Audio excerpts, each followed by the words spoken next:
mas então é só saber grego e latim que você pode sair dando nome para as coisas. Não, não é assim. Para você dar nome para um elemento, a gente tem uma série de regras. Primeiro de tudo é descobrir a existência desse elemento, que hoje é muito complicado. Só grandes laboratórios conseguem fazer esse tipo de experimento para você conseguir produzir ou descobrir um novo elemento.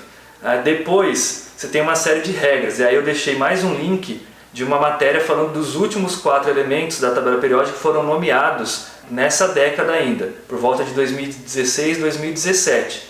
Então, depois de confirmar a existência e as propriedades desse elemento, algumas das propriedades desse elemento, você tem o direito de nomear esse elemento, e você pode escolher aí entre 5 opções: ou um local, ou uma propriedade desse elemento, a característica dele, ou uma homenagem ao cientista, o nome baseado no minério de onde ele foi extraído, ou ainda de um ser mitológico.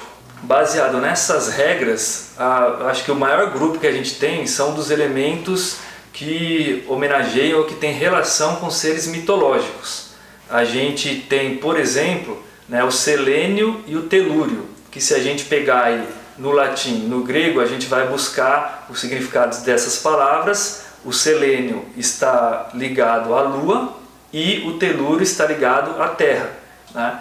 E assim como eles, existem mais 10 elementos que fazem relação com astros celestes, né? Planetas ou outros corpos importantes. Quando a gente teve a descoberta de alguns planetas, Urano, Netuno, Plutão, que foi num período muito curto, teve um costume de, assim que se descobria um planeta, o próximo elemento recebia o nome associado a esse planeta. Então foi assim que a gente teve o urânio, foi assim que a gente teve o plutônio, que são elementos radioativos importantes. Mas a gente tem o mercúrio, que recebe o mesmo nome do planeta, porque assim como o planeta, que é o mais próximo do Sol e que gira muito rápido, completa uma volta em torno do Sol muito rápido para o nosso padrão, o mercúrio também é o único metal que é líquido.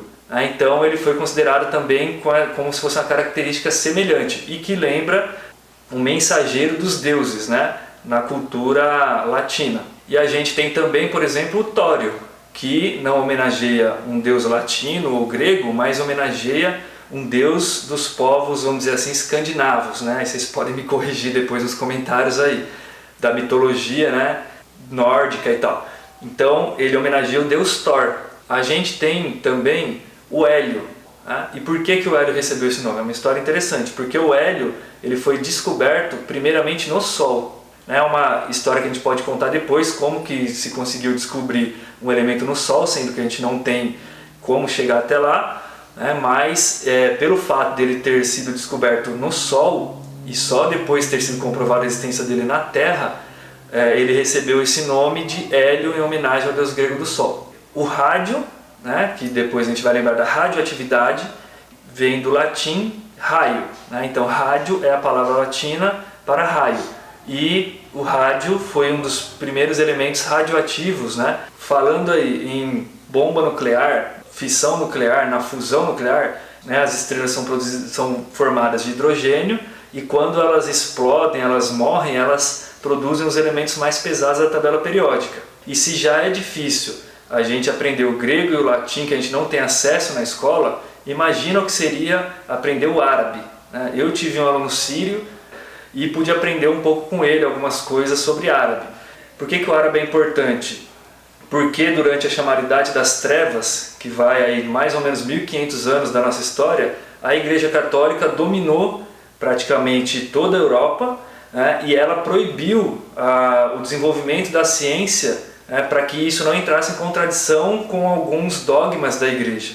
Mas enquanto não se podia produzir a ciência na Europa, o que aconteceu? Ela continuou sendo produzida com muita força e desenvolvida na região do Oriente Médio e da Ásia. Então lá, chefes de Estado e pessoas ricas e tal, elas foram fomentando a ciência e foram incentivando, financiando os cientistas para que eles continuassem desenvolvendo. E uma das ciências que mais se desenvolveu e que sofre mais influência dos povos árabes é justamente a astronomia. E a gente vai ver isso nos nomes de alguns corpos e de algumas estrelas mais famosas que a gente tem. E é muito interessante a gente conhecer a cultura árabe e saber a influência deles para a ciência. Foi lá no Oriente Médio que a gente passou a conhecer melhor alguns corpos celestes e alguns objetos, como galáxias distantes, como supernovas, entre outros, né?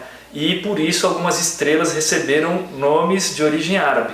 Por exemplo, Aldebaran, que, se vocês se lembrarem, né, é o cavaleiro do zodíaco lá da casa de Touro, né, que inclusive, uma outra curiosidade, ele é o único cavaleiro do zodíaco brasileiro, não sei como ele foi parar lá sendo brasileiro, mas ele é.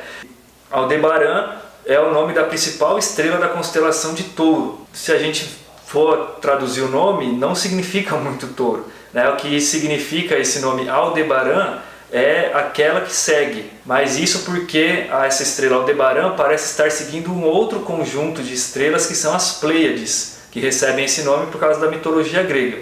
E se vocês estão acompanhando as notícias sobre ciência, sobre astronomia, vocês estão ouvindo falar bastante sobre Betelgeuse, né? E se você tem acompanhado as últimas notícias sobre ciência, sobre astronomia, você vai estar familiarizado com um nome nem tão comum, que é o da estrela Betelgeuse. Porque essa estrela, ela, segundo estudos, ela está próxima de explodir e que ela vai se tornar uma supernova, que é um fenômeno que ocorre apenas na nossa galáxia apenas uma vez por século. E ela vai se tornar tão brilhante que ela, mesmo durante o dia, vai ser possível ver ela com o mesmo brilho que a gente vê a Lua. A gente não consegue prever se isso vai acontecer nos próximos dias ou mesmo vai demorar algumas centenas de anos. Porque, na verdade, se a gente conseguir enxergar hoje, isso significa que já aconteceu há 600 anos, porque essa é uma estrela que está a 600 anos-luz de distância da gente. Então tudo que acontece lá demora pelo menos 600 anos para chegar até nós por meio da luz. O nome dela vem de origem árabe, que em alguns casos é traduzida como a mão do guerreiro do centro. E em outros é traduzido como o ombro do guerreiro, porque Órion, né, na mitologia grega, ele é um guerreiro que foi mandado para o céu por Zeus. É uma constelação bem conhecida, que é bem presente no nosso céu durante boa parte do ano. Voltando para os átomos, eles são formados por partículas subatômicas. E a primeira delas foi descoberta por um cientista chamado J.J. Thomson e recebeu o nome de elétron. Pode parecer que não, mas elétron também é uma palavra de origem grega, né, que significa âmbar. Âmbar é aquela mesma cor das garrafas de cerveja, de Tubaína, aquelas de 600 ml. E por que ele recebeu esse nome, âmbar, né, que pra gente hoje não tem tanta importância? Porque desde os gregos eles estudavam a natureza elétrica da matéria. Quando você atrita qualquer tecido contra um âmbar, esse tecido passa a atrair outros materiais. Por muito tempo, desde os gregos, não se sabia como explicar por que isso acontecia. Com a descoberta dessa partícula pelo Thomson, foi possível entender que, na verdade, o átomo ele era formado por outras partículas menores e uma delas era o elétron, que era responsável por dar essa natureza elétrica da matéria. Por isso que a gente fala eletricidade, elétrica, tudo vem do elétron. Nada mais é do que âmbar em grego.